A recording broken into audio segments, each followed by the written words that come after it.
All right, welcome back. Today at the Supreme Court, they heard arguments surrounding a discrimination case involving Abercrombie and Fitch and a Muslim teen who says the store didn't hire her because she wears a religious headscarf. But now I want to broaden this out a little more. By the way, both you guys did a great job, and next week you get to grill these two guys when they do it. Okay. I'm out of here next but, week.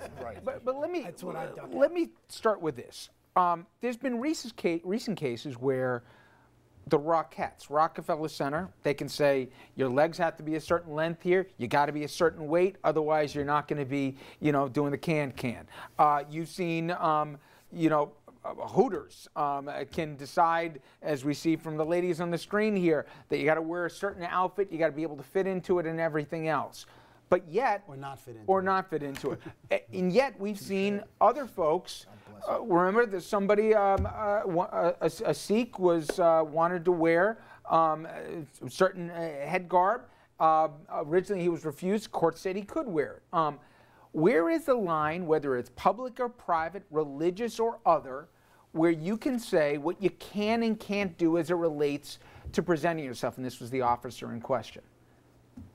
I'm asking all you guys. It's rooted in the prohibition against discrimination for religious reasons. And you have to honor that. So yes, a company can say, this is the image we want to project, this is the way you need to look. And it simply says that you cannot refuse to hire that person on the basis of religion, unless you can accommodate them without injuring your purpose. Okay, now let's get back to the case here. Okay. Anybody who's been to a mall, probably you've seen two shirtless guys in front of it at Abercrombie. They're obviously going for a certain image.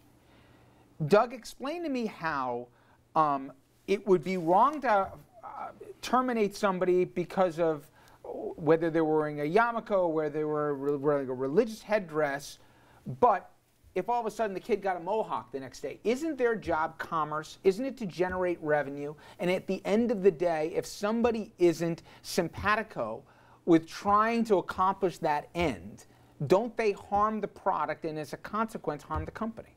Well, you're mixing two things there. If it's race, religion, that's one thing. If you're discriminating somebody for those reasons, that's completely, you can't do that.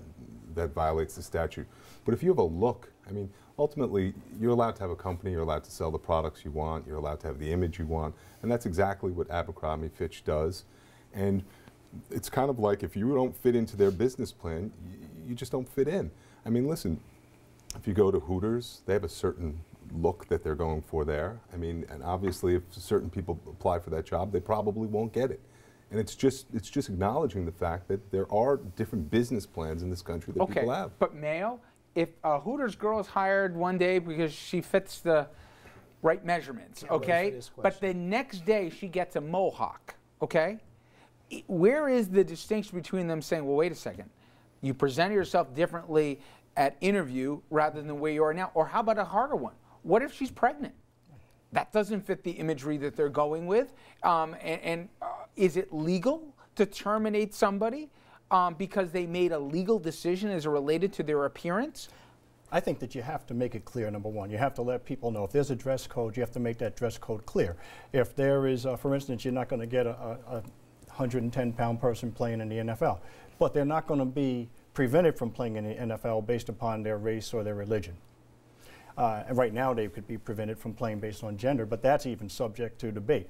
I think that when you don't give people notice and you don't give them an opportunity, as in this case, the young lady is not given an opportunity to even answer the question as to whether she's willing to work without the headwear. But I'm still not clear, Mark, where the line is. Well, the line is, to begin with, is whether the group is a group that's protected by the civil rights laws. People with mohawks are not a group that are protected by the civil rights laws because they've not historically been subjected to discrimination.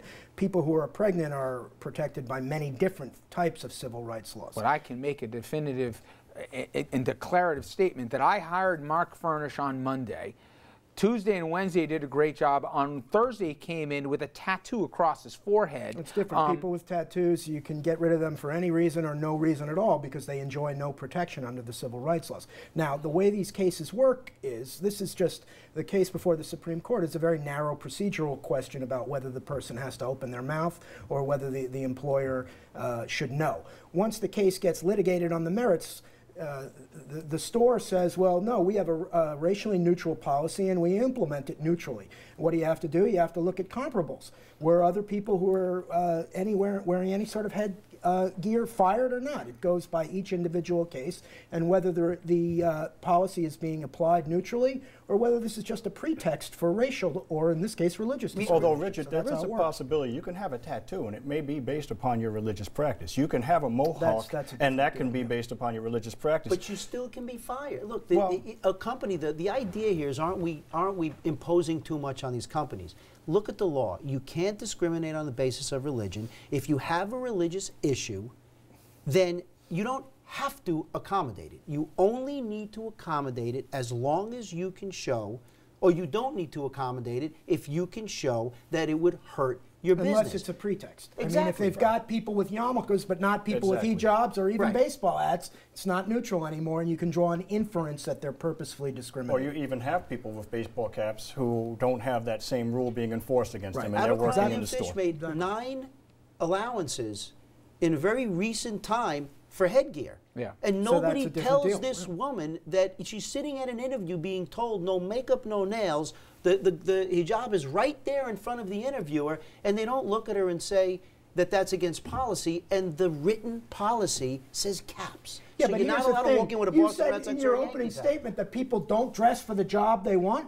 I mean, don't you think, and this is by no means to disparage her religion, she presumably looked up the company criteria. She did well in the interview. She came in with jeans and the shirt. She came in dressed appropriately for the job. But the hijab, don't you think if she wanted the job and it wasn't a matter of religious principle, she would have taken it off? No, because she asked a friend who had worked there, and she said to the friend, is the hijab a problem? That's a and he different deal. said, it's not a problem. Right. You just can't wear a black one. So the issue So of a do-rag, that if it looks like headwear- a do-rag, that's what we're talking The about? issue No, of- seriously. Why is it always got to be black, man? Yeah. the issue of the headgear wasn't the problem. So, you know, this... Well, send her in there with a black yarmulke. What's the We'll see big what deal? happens. What's the big deal if you're wearing... What if there's a religion with headgear that none of us have ever seen before? It's not particularly offensive, but nobody's ever seen because it. it's not the image they're trying to project. But then say we don't allow any headgear. Tell the person So maybe that. they'll send it back, and literally what I said in the question, let's see if she takes it off. Well, I think they should send it back and let it be litigated because the whole summary judgment, and Rich, for the that's right. viewers, summary judgment means no litigation, no trial, you win. Well, the next And question that also was is wrong. You That stop part and you of it look is at right. what else do you start to enforce. So do you say that someone can't come in with Ash on Ash Wednesday? And it's always easier for us to resolve these questions when we're talking about a minority religion. So if you're talking about a majority religion, people would say, well, it's absurd if you're going to restrict the Catholics' ability to practice their faith. When you're talking about a religion that's perhaps being marginalized and that's smaller I don't religion. know. If the Pope walked in there, you think that's the image I don't that think the Abercrombie... Pope, I don't think the Pope would get fired. But Mayo, let's say You know, it's not a the raisin in image. the sun is casting, okay? Right. You got a better chance of he getting the probably part saw a than lot. me. Maybe. Well, Well, if you go back to Tropic Thunder, Mr. Downey got the job, But so I don't my know. point is there are certain things that, Why do you know that? prima facie, that it is certain ethnicities are going to be more representative of it than certain ones, and even on a racial level. Are we legalizing ethnic, religious discrimination in certain cases and then expecting that lines will suddenly clarify themselves for others? Well, but if you look at the Rockettes, historically they were all white women. Now, if you look at the Rockettes, you have it's a much more diverse group of young ladies. But they're all women that fit a certain body But type. that's okay. That's not a That's protected class. I mean, right now, we're so politically correct in this country that overweight women might be a protected class, and we should have a plus-size Rockettes. That'll probably be down the pike. But right now, overweight is not a class that's protected by But the you know, the civil rights reality laws. is, at some point, isn't it just onerous on the employer? I mean, here's a guy who's trying to have a business, and now he's got to go there. And not only does he have to interview the person, now he has to go through all his criteria of what this person may or may not be. Instead of just saying to the person, listen, do you have any problems that you want to tell us before we do this? You seem like a really nice person. What would the problem be? I don't know. She Maybe doesn't say, hey, perceive listen. that as a problem. Is it so onerous for the employer to say on the policy no headgear? What if the person said, oh, by the way, I didn't say tell no you caps. that my religion, I have to take off at Wednesday. Every Wednesday I have to leave or arrive at work early.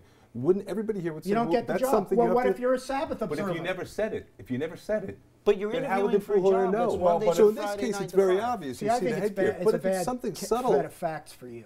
But it because may you not, know. it may not be obvious. Let's assume that the woman is not a Muslim. Let's assume that she simply wears a scarf, okay? And no one told her that she couldn't wear that scarf.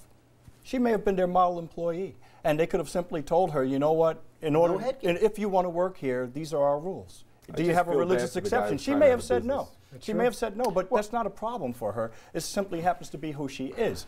So they have guys, the I ability. could do this all night here, but I want to get spare to the listeners. I want to do a few other things. And when we come back, I'm going to go to the control room here because they're playing jury in this thing, and they're going to see which of these two guys made the more compelling argument. And yes, you can see here. I think the scales of justice, or Ralph is doing, what was that, walk like an Egyptian or something. All right.